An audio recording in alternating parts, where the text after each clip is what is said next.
সুপ্রিয় দর্শক, সবাইকে অসংখ্য প্রীতি ও শুভেচ্ছা জানাচ্ছি আমার YouTube channel BD politics news এর পক্ষ থেকে। আমি শহীদুল ইসলাম।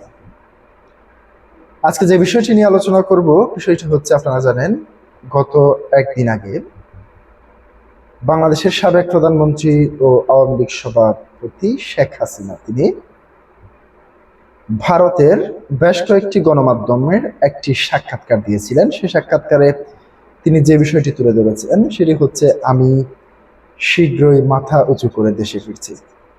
সেই শিরোনামটিতে দৈনিক আনন্দবাজার সহ বেশ কয়েকটি গণমাধ্যম জোরে সোরে প্রচার করেছে।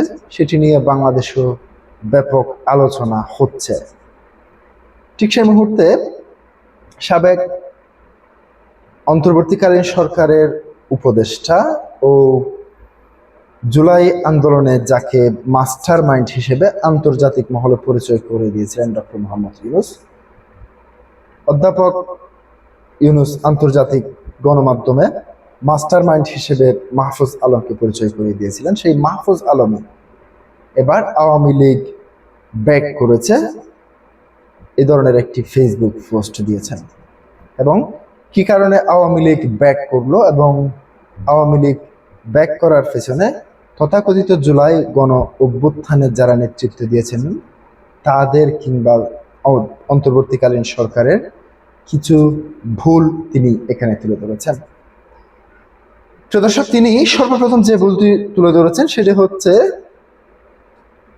জুলাই গণ অভ্যুত্থানের সামাজিক যোগাযোগ মাধ্যম ফেসবুকে একটি দীর্ঘ স্ট্যাটাস দাবি করেছেন, অন্তর্বর্তীকালীন সরকারের একাধিক ব্যর্থতা, ভুল সিদ্ধান্তের কারণে আওয়ামী লীগ আবারও রাজনৈতিকভাবে প্রাসঙ্গিক হয়ে উঠেছে। তিনি এই পরিস্থিতির জন্য সরাসরি কিছু কাঠামোগত ও রাজনৈতিক কারণকে দায়ী করেছেন। তিনি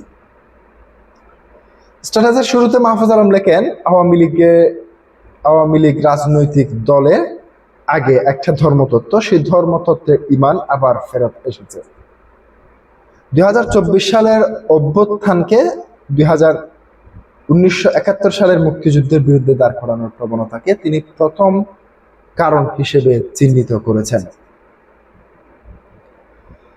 তিনি লিখেন, লীগ সেদিন ব্যাক করেছে যেদিন 24কে 71 এর বিরুদ্ধে দাঁড় করিয়েছিল স্বাধীনতা বিরুদ্ধের শক্তি।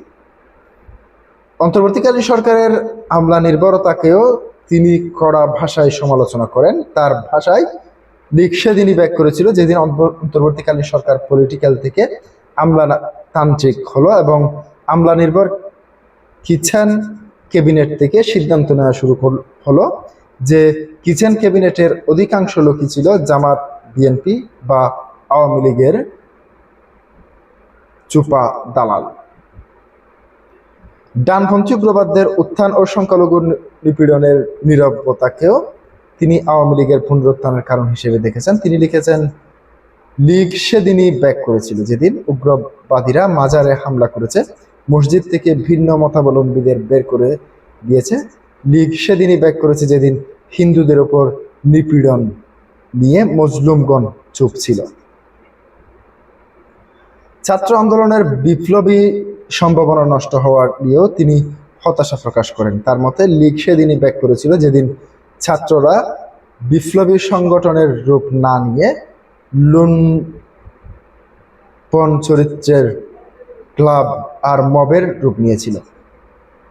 বিচার ও সংস্কার প্রক্রিয়া রাজনৈতিক দলগুলোর দর কষাকষির হাতিয়ারে পরিণত হওয়ার সমালোচনা করে তিনি বলেন, লীগ সেদিনই ব্যাক করেছে যেদিন নির্বাচনী বাটোয়ারার মাধ্যমে সংস্কার ও বিচারকে কম্প্রোমাইজ করা হল অ্যান্ড বিএনপি জামাতের বার্গেনিং টুল বানানো হলো।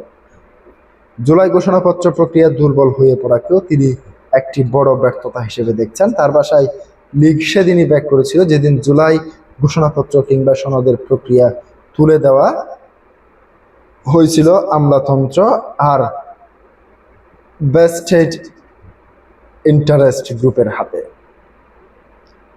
স্ট্যাটাসের শেষে তিনি কিছুটা বিব্রত পাঠক সুরে লেখেন, আওয়ামী লীগ ফেরত আসবে, কারণ সব দোষ মাহফুজ আলমের। কি রাগ করলা, পড়ো ইন্না লিল্লাহ। প্রিয় দর্শক, আজকে পর্যন্তই। আসসালামু আলাইকুম ওয়া রাহমাতুল্লাহ।